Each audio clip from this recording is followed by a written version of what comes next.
Hello. In this tutorial, I am going to show you how you can use Ajax in Sweetalert 2 without using Fetch API. Fetch API is used by default in Sweetalert documentation with get method. But sometimes you want to use post method, or send headers with your Ajax. In that case, you can use built-in XMLHttpRequest.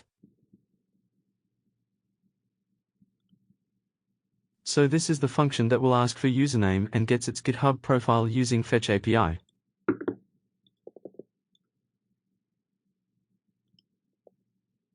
Let me show you how you can use an XMLHttpRequest.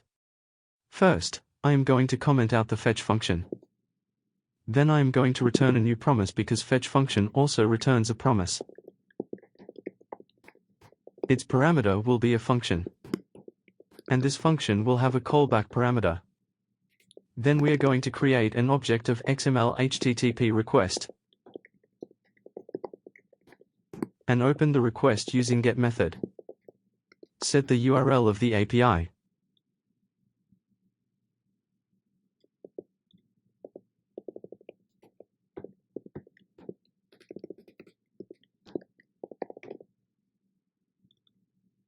You can also set the last parameter to true to make it asynchronous.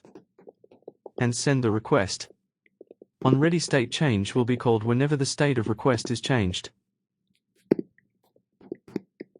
Ready state will be 4 when the request is done. And status will be 200 when the request has been completed successfully. Then we will call the callback function. And pass the response in it. Response will be in JSON string, so we have to convert it to JavaScript object using json.parse.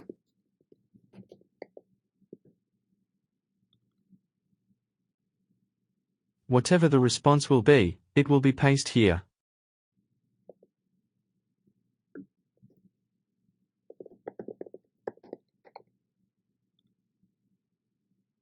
That's how you can call an Ajax in Sweetalert 2.